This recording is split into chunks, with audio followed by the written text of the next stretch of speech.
Bom, dando continuidade a esse tópico, princípio da igualdade das trocas de calor, temos aqui uma segunda questão.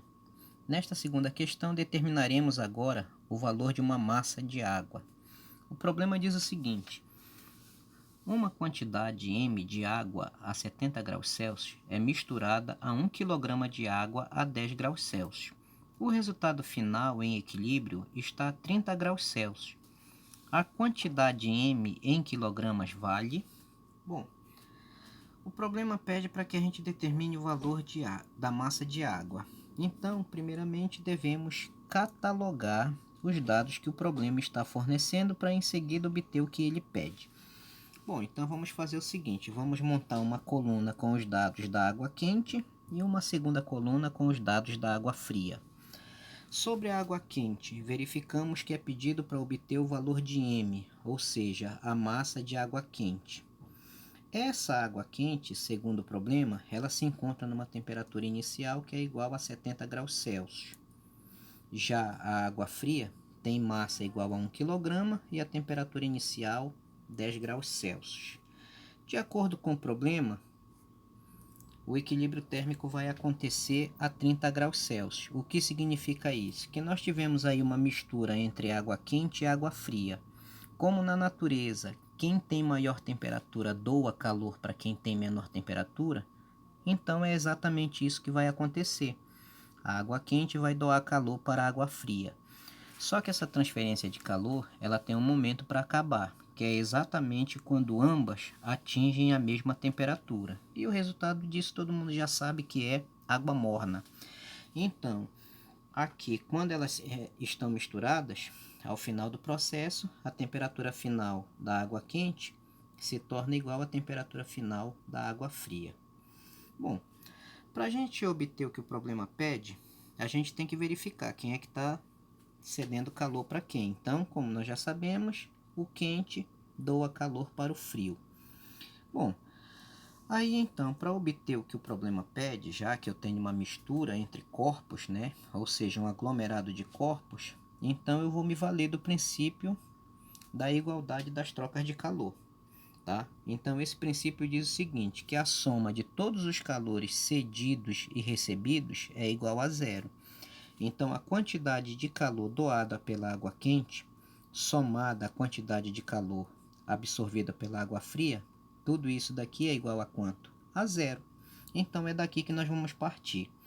Como não há mudança de estado físico, então, o calor que está em jogo aí é o calor sensível. Logo, então, para cada uma dessas parcelas aqui, nós iremos aplicar a equação do calor sensível, ou seja, a equação fundamental da calorimetria. Essa quantidade de calor da água quente eu não tenho, mas eu posso calcular. Então eu uso mc ΔT, da mesma forma como eu vou usar aqui para a água fria. Então, na primeira parcela, substituo apenas pelos dados da água quente, na segunda parcela, somente pelos dados da água fria. Então fica assim: M é a massa de água quente, é o que eu estou pretendendo calcular. Este C e esse C aqui eu estou cancelando porque eles são o mesmo. É o calor específico da água que sempre vai ser igual a 1. Então, como eles se repetem na primeira parcela e depois da igualdade eu tenho zero, então eu já posso logo retirá-los do meu cálculo. No lugar do ΔT, sempre é a variação de temperatura. Aqui na primeira parcela, então, a variação de temperatura da água quente. Como é que se obtém essa variação? Diminuindo temperatura final pela temperatura inicial. Então, 30 menos 70 vai dar menos 40. Como 40 é negativo, na hora da substituição aqui eu tenho que colocar entre parênteses. Para água fria, no caso do M, substituo por quem? Pela massa de água fria, que é igual a 1 kg. O C já foi cortado, só que agora no lugar do ΔT, eu vou substituir pela variação de temperatura da água fria, que vai de 10 para 30. Então, temperatura final menos inicial, que vai dar 20.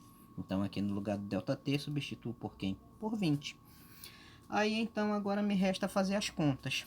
Então, M vezes menos 40 vai dar menos 40. 1 vezes 20 vai dar 20. Tudo isso continua igual a zero. Recaímos numa equação do primeiro grau. Então, na equação do primeiro grau, o que vai acontecer? Quem tem letra fica antes, quem não tem letra vai para depois da igualdade. Então, neste caso aqui, menos 40 permanece onde está, só que o 20 muda de lado, então o sinal dele vai ficar negativo, já que anteriormente ele era positivo. Aí, como fica sinal de menos antes e depois da igualdade, eu posso então fazer um cancelamento. É a mesma coisa que multiplicar por menos 1. Cancelo os sinais, deixo apenas a letra, o número que está junto da letra vai então para o outro lado sendo dividido. Então, quando esse número ele vai para o outro lado sendo dividido, passa então a ser 20 sobre 40. 20 dividido por 40 vai dar 0,5. No caso, 0,5 quilogramas.